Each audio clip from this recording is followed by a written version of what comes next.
Jumpa lagi bersama Cocot Bidal ya Mo. Kita akan melanjutkan alur cerita dari pendekar terhebat dan tak terkalahkan yang terpindah ke dalam tubuh bocah yang sering dibully dan diremehkan. Bagaimana alur ceritanya? Langsung saja. Botak mengkilat memang gak ada rambut dan tracrit cerut. Pada part kali ini kita diperlihatkan Sohang yang emosi karena melihat Siyu yang berbisik kepada Soyuan kemarin. Di sana Sohang pun bergumam, menjengkelkan. Siyu benar-benar berpikir si bodoh ini bisa memasuki sekte dalam. Sambil ia memandangi Siyu yang berlalu pergi meninggalkan Zuan di sana. Lalu terlihat Zuan yang menoleh ke arah Siyu dan di sana Siyu pun berlalu pergi. Lalu di sisi Sohang ia pun bergumam, tunggu sampai aku menyelesaikan si bodoh itu, lalu aku akan menanganimu Shinshen. By the way, ia masih emosi terhadap guru Shinshen. Lalu ia pun pergi mengikuti Siyu dan ia pun berkata pada Suyuan, "Hei Suyuan, jika kau berani memasuki sekte dalam, aku akan membantaimu." Lalu di sisi Zuan, ia pun terkejut karena pundaknya dipegang oleh gurunya sambil berkata, "Kerja bagus Zuan. Tampaknya kau tidak hanya pulih secara mental, tetapi juga kultivasi dan seni bela dirimu telah meningkat pesat." Lalu ia pun memberikan sebuah buku sambil berkata, "Kau tidak perlu takut seseorang memberimu masalah jika kau meningkatkan kekuatanmu. Ini, terimalah teknik kultivasi ini." Lalu Suyuan pun menerima dengan senang hati sambil berkata, "Terima kasih Pak Guru." Lalu beberapa saat kemudian terlihat kota Whitewater. Di sana terlihat langit yang sore. Terdapat Zuan yang berlari dan berkata, "Aku akhirnya lulus ujian." Lalu terlihat gantungan yang bertuliskan rumah yang. Di sana Zuan pun berhenti di depan rumah itu dan berkata, "Tempat ini rumahku." Sambil ia mendengarkan orang di dalam yang berbicara. Lalu ia pun mendekatinya dan membuka pintu itu. Ia pun berkata, "Aku kembali." Ternyata di dalamnya ada seorang pria duduk di depan kakeknya bersama seorang gadis. Zuan memandangi gadis itu sambil ia pun bergumam, salah satu dari legenda kecantikan di Akademi Su Ying. Kenapa kau di rumahku?" Dan gadis itu pun bernama Su Ying. Lalu ia pun mendekati Zuan sambil berkata, "Bajingan kau masih berani kembali." Sambil terlihat Zuan yang terkejut di sana. Lalu Zuan pun bergumam, "Sepertinya saat jiwaku belum komplit, aku mungkin tidak sengaja pergi ke laut dengan sesuatu." Lalu di sana Zuan pun berkata, "Dapatkah kau lebih berpikiran terbuka dan berhenti mengemukakan hal-hal di masa lalu? Dasar gadis beropai rata." By the way, opai rata itu mungkin Gunung Semerunya ya Mo. Aduh, aku sangat bahagia Mo, karena di cerita kali ini ada ceweknya cantik-cantik. Lalu di sisi Su Ying, ia pun marah sambil berkata, dasar mesum." Sambil ia akan menampar muka dari Zuan itu, tapi Zuan pun menangisnya. Lalu Su Ying pun terpental. Di sana kakeknya pun berkata, "Zuan, apa yang kau lakukan?" Lalu terlihat pria itu yang bernama Jenderal Suse. Ia pun berkata, "Zuan, kemampuan seni bela diri milikmu itu apakah kultivasi jiwa bela diri?" Di sana Zuan pun berkata, "Belum." Lalu terlihat Su Ying yang berkata, "Panah jatuh." Sambil ia mengeluarkan skillnya di tangannya. Lalu Zuan pun bergumam, "Apa ini jiwa bela diri?" Sambil ia memandangi 3 jarum yang berada di tangan Yu Ying itu. Lalu Yu Ying pun mendekati Zuan. Di sana Zuan pun terkejut, tapi tiba-tiba kakeknya pun berada di depan Zuan untuk melerai mereka. Lalu terlihat juga Jenderal Suse yang memegang tangan dari Yu Ying. Ia pun berkata, "Berhenti." Lalu Yu Ying pun menjawab, "Lepaskan aku, dia baru saja melukaiku ayah." Lalu Jenderal Suse pun berkata, "Hentikan omong kosongmu." Di sana Su Ying pun berkata, "Ayah, apa yang kau lakukan?" Lalu Jenderal Suse pun menjawab, "Tidak cuma Zuan telah pulih, kekuatannya juga meningkat tajam. Jika bukan karena belas kasihnya, kau pasti sudah terbang melewati dinding." Lalu Su Ying pun berkata, jika bukan karena kecerobohanku tidak menggunakan jiwa bela diriku sebelumnya." Lalu ayahnya pun berkata, "Cukup." Lalu di sana Su Ying pun menangis. Lalu ia pun berbalik dan menendang barang di sana sambil berkata, "Bagaimana bisa aku tidak menang?" Lalu terlihat Jenderal Suse yang berkata, "Selamat pada Zuan karena sudah pulih, juga meraih Hiwu level 10." Jarak dalam Kirevering, kohesi jiwa bela diri hanya 1 langkah lagi. Sambil ia memberi hormat kepada kakek dari Zuan itu. Lalu di sana Zuan pun bergumam, bagaimana bisa dia tahu aku tidak memiliki jiwa yang lengkap. Lalu kakeknya pun berkata, itu semua karena anugerah dari jenderal. Lalu Zuan pun melirik ke arah Jenderal Suse sambil bergumam, ternyata dia adalah Jenderal Suse. Lalu ia pun melirik ke arah Yu Ying sambil berkata, maka Su Ying seharusnya menjadi penguasa daerah. Lalu Jenderal Suse pun berkata, tetua terlalu rendah hati, karena itu adalah keputusanku pada waktu itu.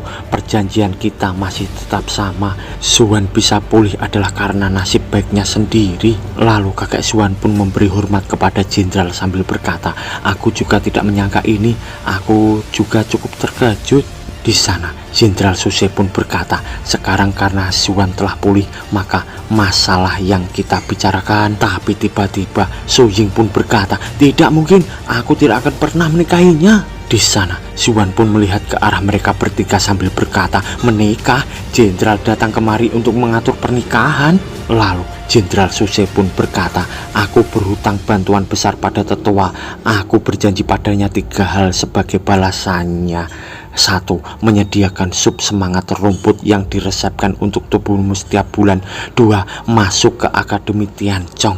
Dan yang ketiga adalah pertunangan Su Ying denganmu. Sambil terlihat Su Ying yang mukanya masam di sana. Lalu Zuan pun bergumam, pantas saja aku bisa mengikuti Akademi Tianchong dan juga bisa mandi herbal besar setiap hari. Itu karena pekerjaan jenderal ya.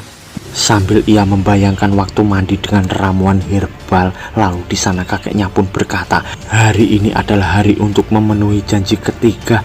Lalu di sana Zuan pun terkejut dan bergumam, betapa bersyukurnya sang jenderal harus menerima kondisi yang begitu keras. Tapi kalau dilihat dari bahasa tubuh kakek, dia bukan orang biasa. Lalu terlihat Jenderal Suse yang berkata, aku mengerti bagaimana perasaan tetua saat itu. Dia ingin Zuan menikah untuk melindunginya. Tetapi sekarang dia sudah pulih dan bisa berkultivasi biasa. Pertunangan ini, lalu kakek Zuan pun menjawab, pertunangan ini tergantung pada Zuan. Lalu diperlihatkan Su Ying yang emosi dan bergumam, aku penguasa daerah, tetapi aku harus mendapatkan persetujuan orang bodoh ini sebelum aku dapat membatalkan pertunangan. Sambil terlihat di sana Zuan yang masih terbengong, lalu pundaknya dipegang oleh jenderal, dan jenderal itu pun berkata, Zuan, kau sudah dewasa, kau harus bisa berpikir dan menilai sendiri. Seseorang pria harus memerintah dengan kekuatannya sendiri. Ini adalah cara untuk mendapatkan status dan rasa hormat.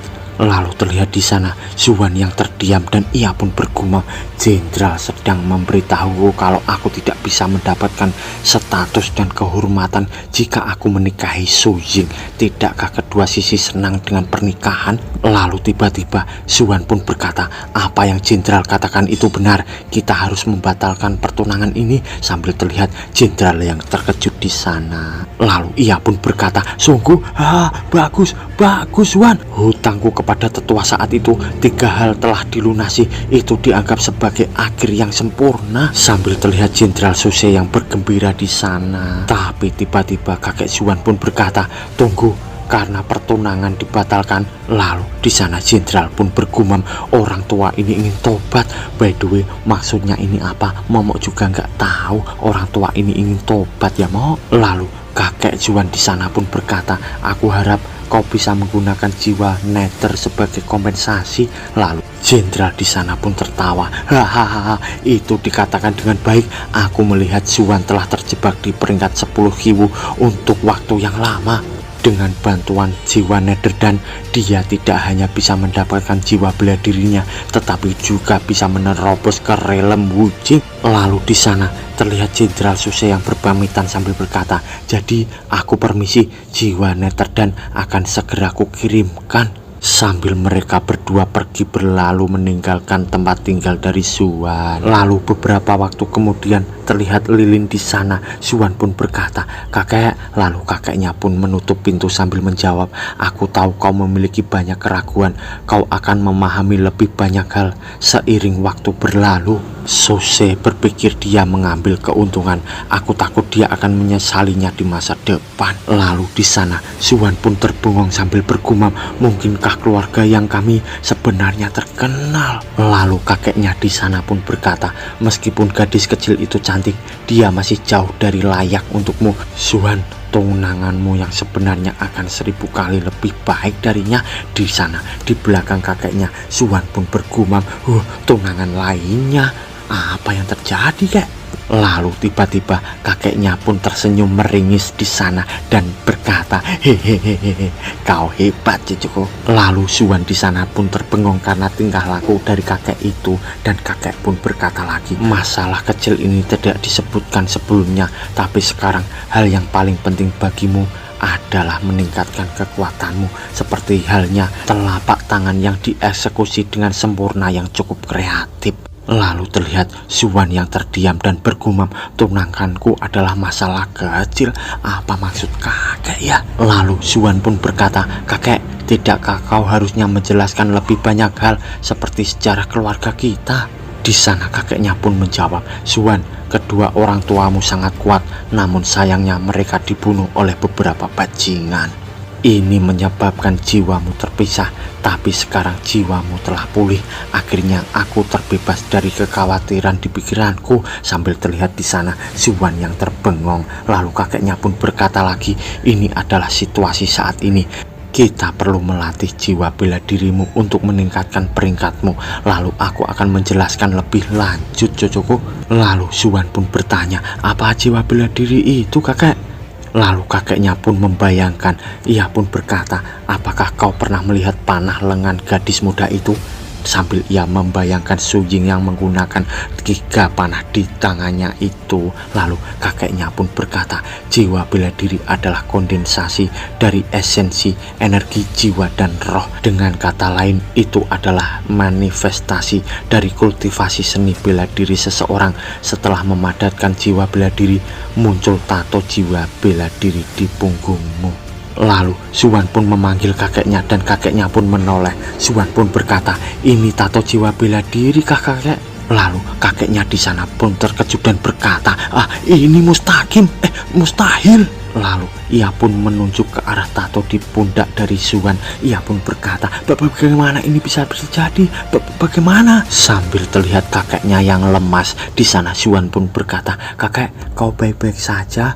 Apa ada masalah apa? Lalu kakeknya pun menjawab, Suwan, aku tidak bisa mengatakan padamu sekarang. Lalu Suwan pun bertanya, kenapa kakek? Lalu kakeknya pun berkata, saat ini kekuatanmu tidak cukup. Aku takut kau akan menemukan beberapa kecelakaan. Saat kau cukup kuat, kebenaran akan terungkap. Di sana Suwan pun terkejut. Lalu ia pun bergumam, sekarang jiwaku telah dipulihkan. Yang terbaik adalah mendengarkan instruksi kakek sampai aku tahu peraturan dan regulasi dunia ini. Lalu kakeknya pun berkata, tujuanmu sekarang adalah berkonsentrasi pada kultivasimu dan mencapai terobosan, cucuku. Lalu tiba-tiba terdengar suara dari depan pintu yang berkata, assalamualaikum, tetua. Lalu di sana Suwan pun membuka pintu itu dan terdapat seseorang yang membawa kotakan. Ia pun berkata, apa kau Suwan? Lalu Suwan menjawab, iya, kau siapa? Lalu orang itu pun menjawab, aku dikirim oleh Jenderal Jin untuk mengirimkan pil ini. Juga 3000 koin emas di sini, mohon terima mereka. Sambil terlihat pil yang besar di sana bersama uang di bawahnya. Lalu Suwan pun berkata, Suse adalah orang yang memegang kata-katanya. Lalu kakeknya pun berdiri dan berkata, kualitas Ninghum dan ini sangat tinggi, namun kau tidak bisa menggunakannya sekarang. Lalu di sana Suwan pun terbengong sambil berkata, lalu kapan aku bisa mengambilnya, kakek? Kakeknya pun menjawab, lain kali.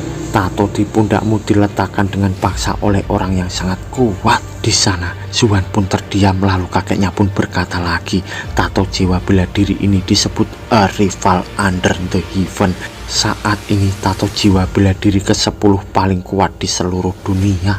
Berdasarkan kultivasimu saat ini, jika kau tidak hati-hati dan tanpa sengaja mengaktifkannya, kau bisa berubah menjadi tumpukan abu dan menghilang. Lalu terlihat Suan yang membayangkan dirinya yang dulu. Ia pun bergumam, tidak heran tubuh jasmaniku terus-menerus ditelan di dalam dunia lain.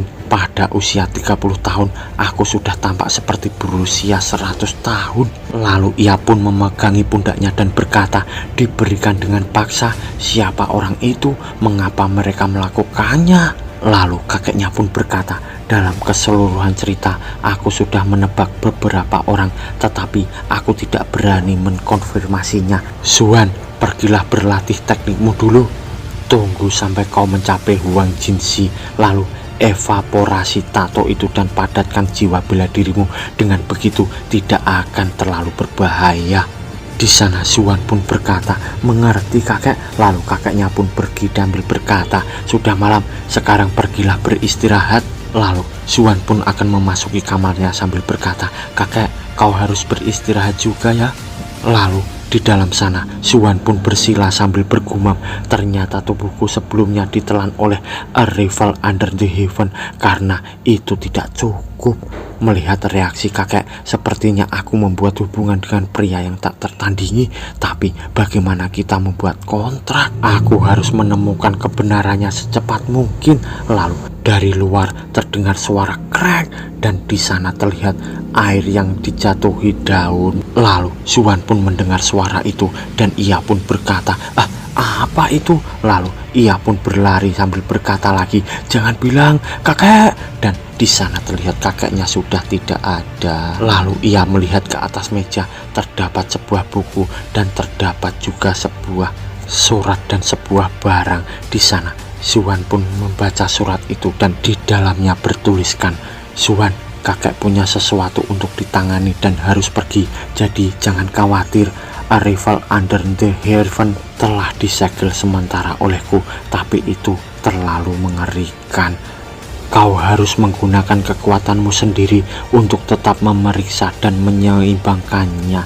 Jika aku tidak kembali dalam 3 bulan, kau hanya bisa mengandalkan dirimu sendiri. Mulai dari sini, potongan giok putih ini adalah harta karun paling berharga yang ditinggalkan oleh ayahmu untukmu. Kau harus tetap merahasiakannya sampai kau meraih peringkat Tian. Aku melihat bahwa kau mahir menggunakan teknik telapak tanganmu, tetapi kekuatanmu masih belum cukup. Jadi aku meninggalkan buku keterampilan bela diri Suan Ji Sik yang palem untukmu. Kuharap kau bisa memahaminya seperti keluarga yang telah kuat untuk banyak generasi. Sang raja mengawasi daratan di bawah langit yang terletak di puncak dunia. Kau sebelumnya dipisahkan dari jiwamu oleh bajingan licik itu. Orang itu juga menjebak orang tuamu. Meskipun sekarang kau telah pulih, masih perlu waktu untuk membiasakan diri dengan tubuhmu.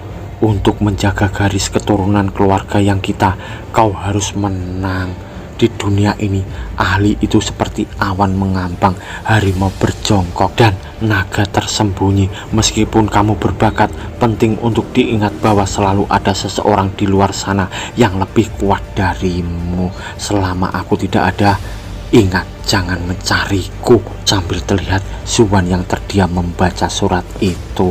Lalu ia pun menutup bukunya dan ia pun meregangkan tubuhnya sambil berkata, akhirnya selesai, biar aku mengujinya. Ternyata ia tadi sedang mempelajari jurus di dalam buku itu. Lalu ia pun bersila dan berkultivasi. Di sana terlihat tubuhnya yang mengeluarkan tanda merah, bercak-bercak merah. Lalu ia pun bergumam, sial, itu seperti menyakitkan. Aku harus memahami setiap inci kekuatan tubuhku. Sambil ia kesakitan di sana. Lalu ia pun membuka matanya sambil bergumam, jika aku teruskan pasti ada ledakan di dalam diriku. Lalu terlihat Dia pun terduduk dan mental ke atas sambil mengeluarkan sesuatu kekuatan di tangannya, dan terjadi ledakan di depan pintu sana. Sambil terlihat Suwan yang terkejut, lalu ia pun bergumam, bahkan teknik palem yang tidak lengkap mungkin melukai meridianku. Aku harus cepat memajukan kultivasiku. Lalu ia pun berdiri dan berkata, sudah saatnya sekolah. Sambil ia terbengong melihat depan rumahnya terdapat kobaran api dari skillnya itu, dan ia pun berkata, rumahku. Lalu beberapa saat kemudian terlihat gunung di sana. Lalu Suwan pun menuju ke sekolah. Lalu tiba-tiba terdengar suara, "Yang Sin Suwan, berhenti di sana." Lalu Suwan pun mengerem kakinya di sana, dan ia pun bertanya, siapa kau? Lalu terlihat di sana ternyata Bihou dan kawan-kawan. Bihou pun berkata, "Apa kau tidak ingat penghinaan yang kau terima di hari sebelumnya? Aku akan mengembalikannya padamu 100 kali lipat." Di sana Suwan pun terdiam, lalu ia pun berkata, "Kau sungguh tidak belajar apapun ya?" Tapi tiba-tiba dari sampingnya terdapat seseorang tua berkata, "Dasar sampah, kau berani menyakiti cucu keluarga Zhouku. Hari ini aku akan mematahkan anggota tubuhmu dan membuatmu berharap untuk minta maaf." Lalu terdapat lagi pria besar dengan kumis yang tebal. Ia pun berkata, "Itu membiarkannya terlalu ringan. Orang semacam ini seharusnya mati sebagai permintaan maaf." Sambil tangannya mengeluarkan aura kehijauan, lalu tangannya pun dipegang oleh seseorang sambil berkata, "Tunggu." Dan terlihat di sana orang itu tadi, dan ia pun berkata, "Kau tidak boleh membunuhnya di sini, tahu?" Lalu datang seseorang lagi yang berkata, "Bagaimanapun juga ini gerbang Akademi Tiancong. Jika orang terbunuh di sini, efeknya tidak akan bagus." Lalu tiba-tiba dari belakang ketiga orang itu terdengar suara yang berkata, "Berhenti!" Sambil terlihat seseorang yang berjalan ke arah mereka. Lalu seseorang mengangkat tangannya dan berteriak, "Dikelilingi orang luar!" Lalu terlihat di sana semua orang memandang ke arah orang itu, dan tiga orang itu pun berkata, "Ini buruk dia."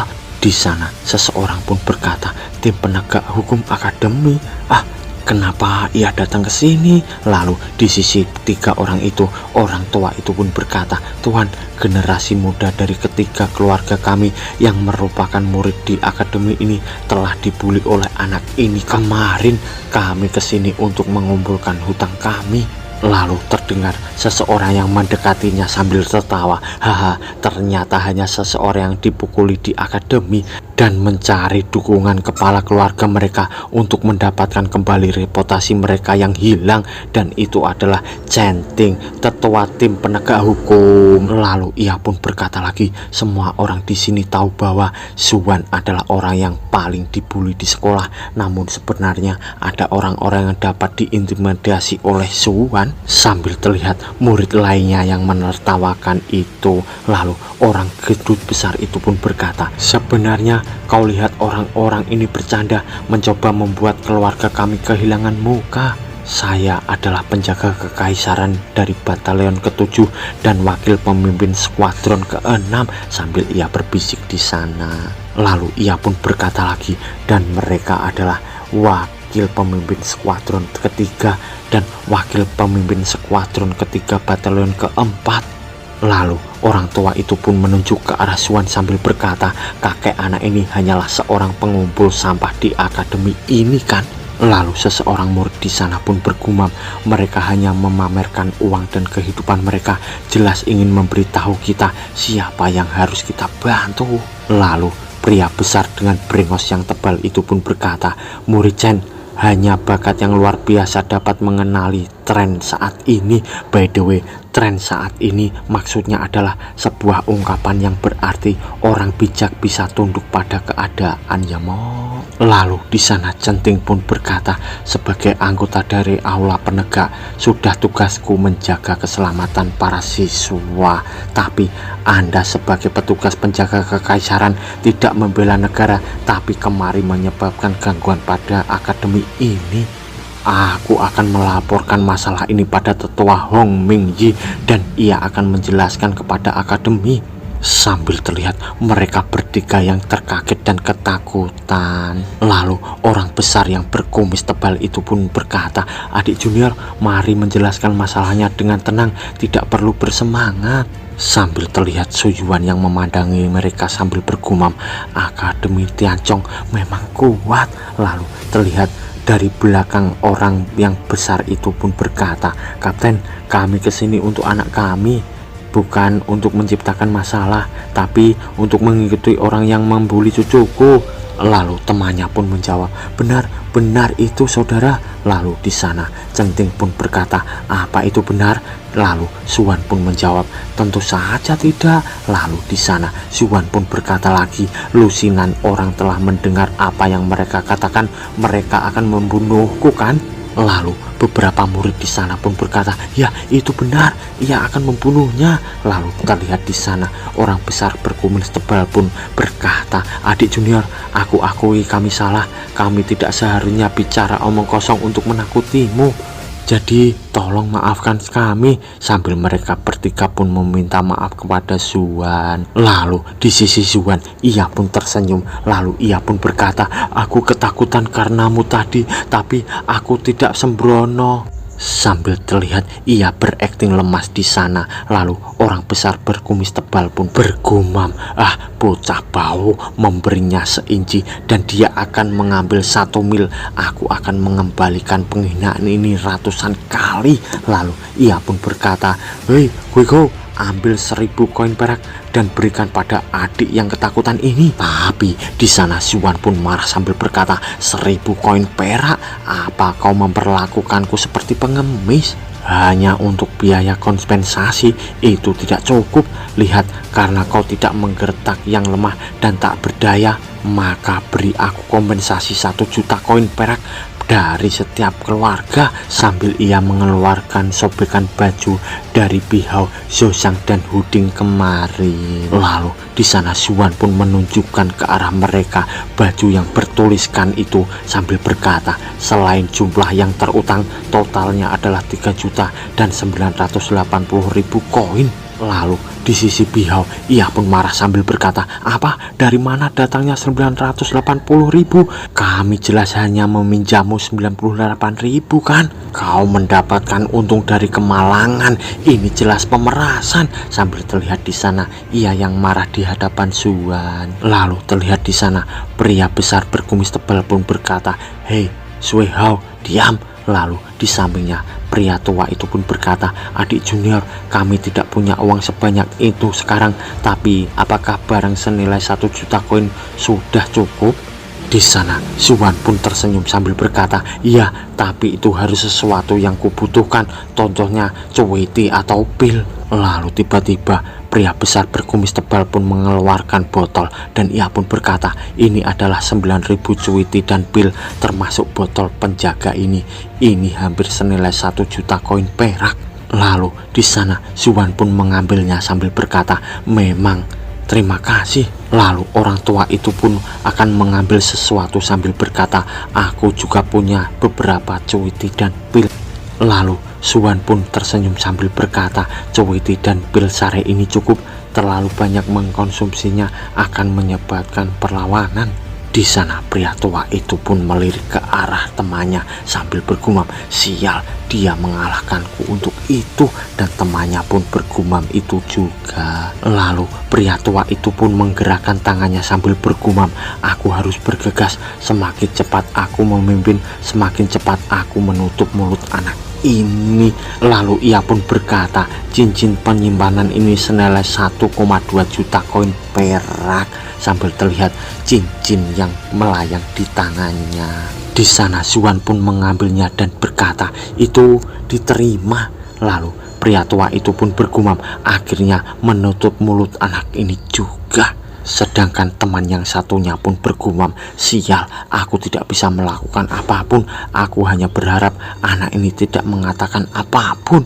By the way, ini malah kompetisi mengeluarkan barang-barang antik ya, Mok. Beruntung sekali Suwan ini, Mok." Lalu orang itu pun mengeluarkan batu gioknya berwarna biru sambil berkata, "Aku akan menyerahkan batu jiwa ini padanya."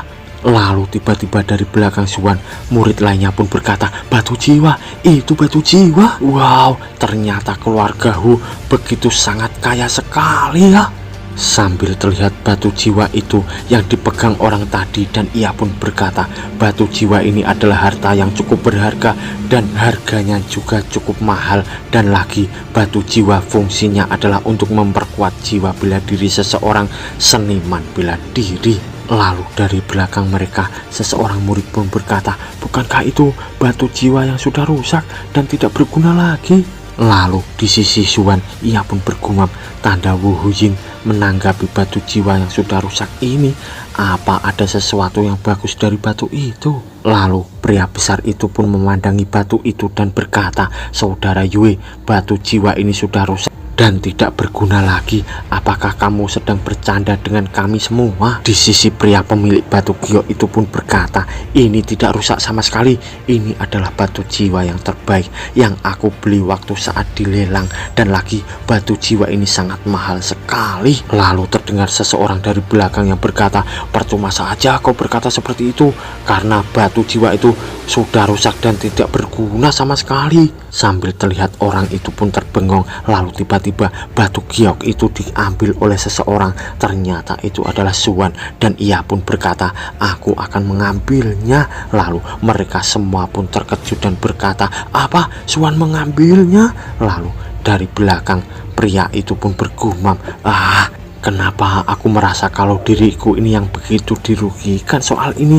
Lalu orang yang memiliki batu itu pun berkata, "Bocah ini benar-benar mengambil batu jiwa itu." Lalu di sisi pria besar berkumis tebal pun mengeluarkan sesuatu dan berkata, "Kami juga akan membayar kau dengan kartu kristal ini."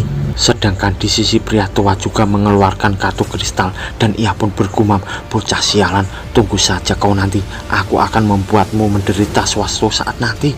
Dan orang lainnya pun mengeluarkan kartu kristal lagi, dan ia pun berkata, "Mari kita satukan." Terlihat ketiga kartu kristal itu pun disatukan dan terjadi percikan aura kebiruan di sana. Suwan pun mengambilnya dan berkata, "Aku menerima semua kristal ungu ini, dan kalian juga diterima kapanpun di akademi ini." Sambil terlihat ketiga orang itu pergi, dan pria besar pun berkata, "Apa kau bilang? Lihat saja nanti saat kau keluar dari akademi, akan kami balas perbuatanmu itu pada kami." Lalu Suwan pun memberi salam kepada Centing dan berkata, "Terima kasih sudah menolongku. Mulai hari ini kau adalah salah satu temanku." Lalu Centing pun menjawab, "Sama-sama, aku hanya menolong sedikit saja, dan jika kau ada masalah di masa depan, kau bisa memanggilku kapan saja." Lalu di sana Suwan pun berkata, "Maka kau bisa datang kepadaku dan temui aku, Centing." Sedangkan dari belakang Centing seseorang pun bergumam, "Dia adalah salah satu 4 keluarga besar. Di kerajaan ini ada 4 keluarga besar, Zhao, Lan, Chen, dan Wang, dan dia dari keluarga Chen." Lalu dari sampingnya seseorang pun bergumam, "Anak ini berkata seperti itu, dan aku cukup penasaran masalah seperti apa yang tidak bisa dihadapi oleh keluarga Chen di masa depan nanti." Lalu terlihat Centing yang berkata, "Orang ini cukup menarik perhatianku." Lalu beberapa saat kemudian terlihat Suwan sedang menaiki tangga, dan di sana mendatangi sebuah tempat di bawah pohon besar, dan ternyata itu adalah aura perpustakaan akademi. Di sana terlihat seseorang yang sedang duduk dan berkata, "Siapa di sana?" Lalu terlihat di sana Suwan pun menunduk sambil berkata, "Selamat siang tetua, saya minta izin untuk memasuki perpustakaan untuk belajar ilmu bela diri baru." Lalu di sana ketua pun berkata, "Pergilah ke sana dan gunakan kartu poin kreditmu itu untuk masuk." Dan itu adalah Hiyi, tetua perpustakaan. Lalu terlihat Suwan yang memandangi tetua itu dan bergumam, "Kekuatan dari tetua perpustakaan tidak bisa aku lihat sama sekali. Benar apa kata kakek, dunia ini penuh dengan orang yang kuat." Sambil ia akan memasukkan kartu itu, By the way, mirip dengan ATM ya Mo. Sambil terlihat di sana notif yang muncul. Lalu kita baca notifnya dulu ya Mo. Akademi Tiancong kelas bawah, guru Shinshan, kredit 100. Lalu Suan memasuki perpustakaan itu. Di sana ia pun masuk ke dalam lagi dan ia pun berkata, jadi ini isi dalam perpustakaan Akademi Tiancong ya. Lalu ia pun bergumam, sebaiknya aku mulai dari mana untuk mencari sesuatu yang bagus. Dan bersambung Mo.